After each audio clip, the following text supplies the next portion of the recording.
I never understood why at the end of the summer at summer camp everyone would cry. Everyone would put their arms around each other in the theaters and they would just cry and sob and be sad that the summer's over and they're going home. Because I was ready to get out of there.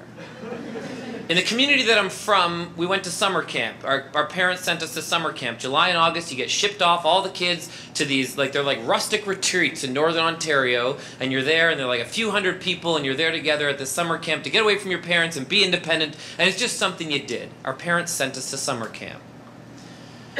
So I'm 17 years old, and I'm a counselor, first-year staff at Camp Tamaqua in Algonquin Park. And I have a torch lighter, and for some reason I think it's a good idea to lightly dust my initials into the wall of one of their brand new cabins.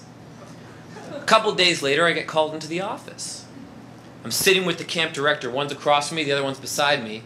And the one beside me is showing me pictures, and he's like, "Look at these pictures, Keister." My last name's Keystone. He's calling me Keister. I'm looking at these pictures, and they were pictures of a cabin that had burned down of theirs that summer, pre-camp. There was a fire ban in Algonquin Park that summer. You couldn't make fires. And here I am lightly dusting my name with a torch lighter into the side of one of their brand new cabins. And the other director across from me is holding a list of everyone in camp, and they have 2 names circled, and one's Dave Crixton. They said, "We know it wasn't him." So the next morning, 7:30 a.m., I'm sitting outside, crisp, cool air of Camp Tamaqua, beautiful, beautiful place. It's so gorgeous, and the camp director across from me looks at me and says, "You're fired." I was a troubled kid when I was younger. I don't know what to tell you. I mean, I didn't learn math very well. I had trouble reading and writing in school. I didn't feel like I fit in. I felt like I was kind of dumb in a way. You tell me I have learning disorders. I don't know. For sure I do. Not diagnosed, but for sure.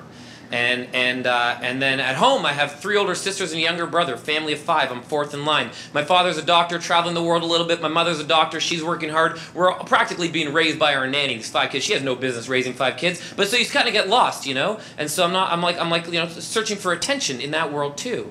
And so I had issues when I was younger. And I start to act out and vandalize and do bad things. That's how it started. I don't know, I was just a bad kid. I don't know what to tell you. So it made sense that I got fired that day, That made entirely good sense. But we go to summer camp. My mother took me and my 4 siblings to Camp Timberlane when I was 5 years old. I spent 8 years at Camp Timberlane. It was an okay time when I was younger, but as I grew up, I wasn't close with anyone at camp. I didn't actually make friends there. So I was like, you know what? I want to go to a summer camp next summer with some friends from school. So I go to Camp Tamarack. And at Camp Tamarack, I'm there the first night, and the guy below me starts crying in the bunk bed. He's crying because he's homesick. And then I start getting homesick, and I start crying. Next day, he stops crying, and I cried the rest of the summer. Camp Tamarack didn't work out for me. The next summer I decide, you know what, I want to go to Camp Wahanoan with some of my camp friends from my city friends. They're going to go to Camp Wahanoan. And we had a hoot and a holler of a good time. They were all rebellious guys too. We were whipping peaches in the dining hall, vandalizing the cabin, crowbarring windows off the walls for no reason. It was amazing. But none of my friends went back to Camp Wahanoan. So the next summer I have to find another camp.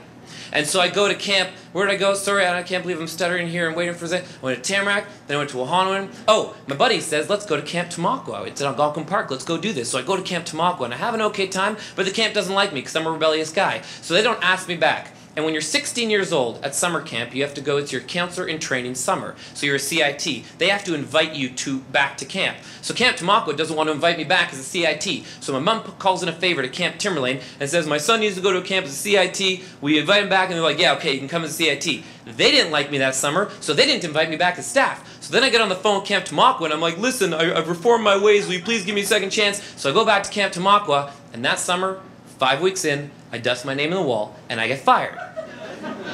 Now, you'd think I'd be done with summer camp at that point, but the truth is, if you have to stay in the city during the summer, that sucks. I don't want to get a job in the city. That's horrible. Why would I want to do that? I want to go to summer camp where there are no police or parents. That's amazing. I got to go to summer camp. So a buddy of mine says, let's go to Camp Walden. So I go to Camp Walden, and they don't like me. And then I go to Walden, New York, not affiliated with Walden, Ontario. And one of my buddies gets fired, and the other one gets sent home, so I'm like, I'm out of here. But my mom says, you're not coming home. So with my bag packed that summer, I go from Camp Walden. She calls in a favor again to Camp Timberlane. I go from Walden to Timberlane that summer. And then Timberlane, after that summer, didn't want me back. And then I find out that there are travel summer camps. Aha! You can travel on a bus. You go with kids. It's like 50 kids on a bus, and you a couple staff, and you're traveling around British Columbia and California. It's amazing. And on the 40th day of a 42-day trip, we're in Bryce Canyon, Utah. A police cruiser pulls onto the campground and says, is Dave Keystone here? And he's holding a pouch. And he says, do you know what's in this pouch? I say, yes, I do. That is my marijuana. And he says, I accidentally left it at one of the events that we went to, and the event called the camp called the police cruiser pulled up, and he says to me, we're either going to arrest you, or you have to pay an $850 ticket and leave the country right now. So obviously I take option 2. I take a 52-hour bus ride home from Bryce Canyon, Utah, non-stop to Toronto. Needless to say, I got fired from that camp too. So that's 7 camps over 18 summers. 7 camps over 18 summers. In the city the entire time during the year, I worked for a Bar Mitzvah company over those years. And Bar Mitzvahs are 12 and 13-year-old Jewish kids. They have a coming-of-age celebration, right? And the families sometimes have these big banquets, these big parties that almost look like weddings, but they're for kids. So there are a bunch of kids and a bunch of adults, and I'm the entertainment. So I'm a host, and I'm the MC on stage, and there are a couple dancers beside me, and we've got some lights, and there's a DJ, and we've got prizes to give the kids. And we're basically like leading the YMCA, only these days it's like teach me how to Dougie, you know? And so that's what we're doing. So I'm that guy. And the guy who runs the company calls me up and he says, listen, there's this opportunity at Camp Wahanoan where they're looking for a radio host. And I'm going to pay half of your salary so they don't care about your crappy past at camps.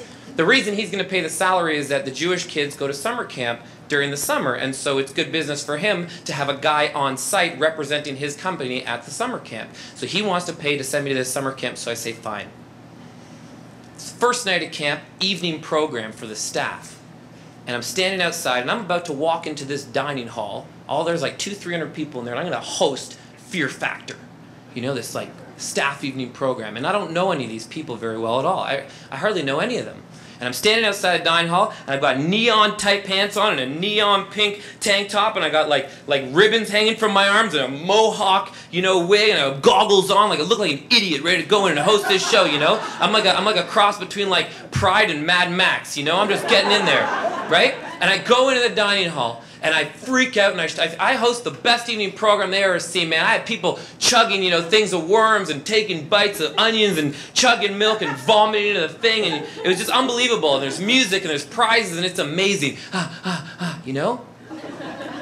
And I stand off to the side at the end of it, and the director comes up to me, and he says to me, the owner, who's like kind of a 70-year-old old man who started the camp, kind of like Pied Piper. The director said to me that the owner came up to him while I was doing what I was doing, and he said to me, that's the kind of guy we need more of around here. But for me, though, a guy who's had such a horrible camp past, I'm like, whoa, these people want more of me around here? You know? Everyone rejected me. And then I kept doing this. I kept producing camp programs, and I would get involved in the theater program, and I produced all their evening programs and Color Wars, and I became a huge part of this camp, and they invited me back next summer.